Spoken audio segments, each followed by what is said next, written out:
आपण प्रथम जिरं, ओवा, लसूण, हिंग, मीठ आणि लाल मिरची सगळं असं खलबत्त्यात कुटून घेणार आहोत.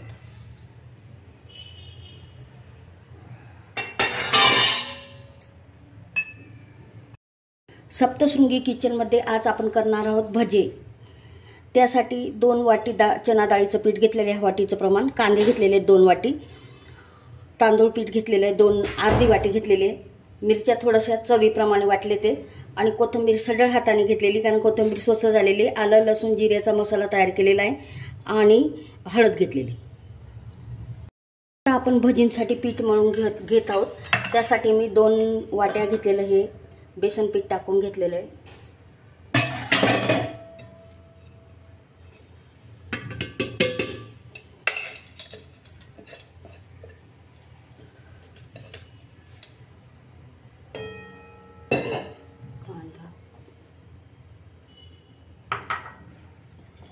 मिरच्यानंतर वाटलं तळू शकतो आपण.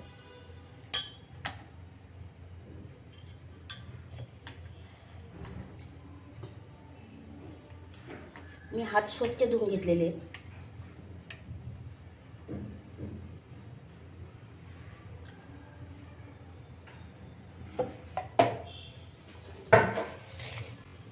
आता आपला कुटलेला मसाला टाकायचा आहे. हळद टाकून घ्यायची आणि थोडं थोडं पाणी करून सैलसर पीठ भिजवून घ्यायचं. मी आधी हे मिश्रण सगळं व्यवस्थित या पद्धतीने आपण पाणी टाकून पीठ मळून राहिलं.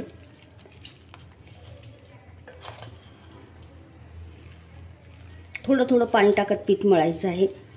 कोमट टाका, थंड टाका तरी चालेल.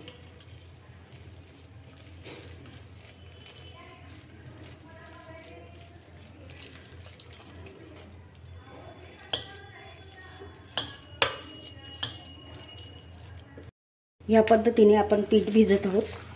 थोडं अजून पाणी टाकून घेऊया म्हणजे भजे छान येतील.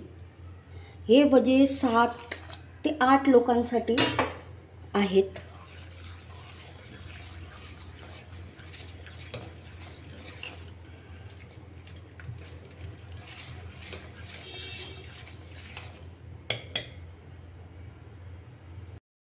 भजींसाठी पीठ रेडी झालेलं आहे.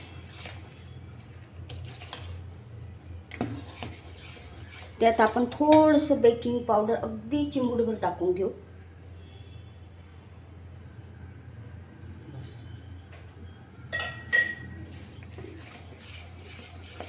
पंधरा 20 मिनिटं रेस्ट करायला ठेवून देऊ. भजींसाठी पीठ अगदी रेडी झालेलं आहे, तुम्ही बघू शकतात. तर आपण आता थोडं थोडं पीठ, एकाच वेळी एवढं पीठ घेऊ शकत नाही, थोडं थोडं पीठ घेऊन आता आपण भजे काढूया. तेलही तापत आलेलं आहे आता. आणि भजींसाठी नेहमी सैलसर पीठ मळतो तेव्हा भज्या एकदम छान येतात. मी आता थोडं थोडं पीठ घेऊन भजी काढायला सुरुवात करते. आणि चमचा वापरायचं सैलसर पीठ असलं तर.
सैलसर पीठ असल्यामुळे भजे मोठे मोठे येतात आणि खुसखुशीत येतात.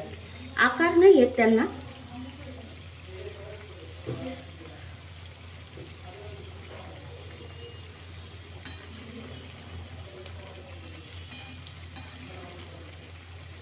शिजू द्या.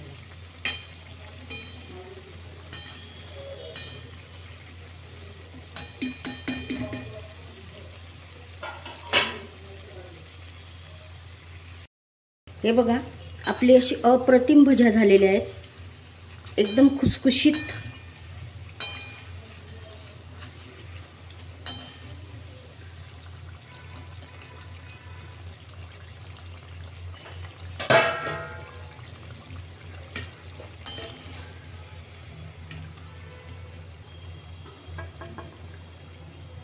मी मोठे मोठे काढले आहेत, तुम्हाला लहान काढायचे तर काढू शकता.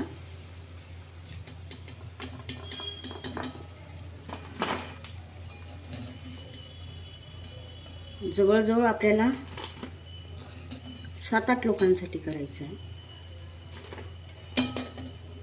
आता बाकीचे भजे ह्याचप्रमाणे करू. आपण आता थोडी छोटी करू, तिथे जास्त मोठे झाले.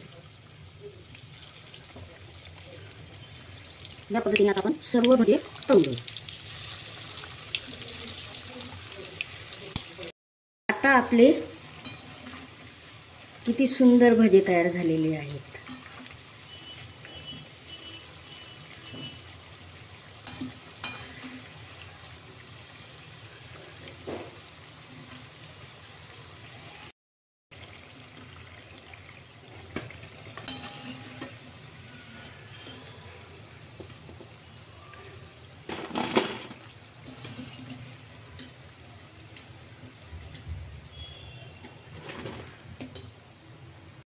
ह्या पद्धतीने भजे नक्की करून बघा, तुम्हाला आवडतीलच. आणि आपल्या सप्तशृंगी चॅनलला लाईक, शेअर, सबस्क्राईब करा.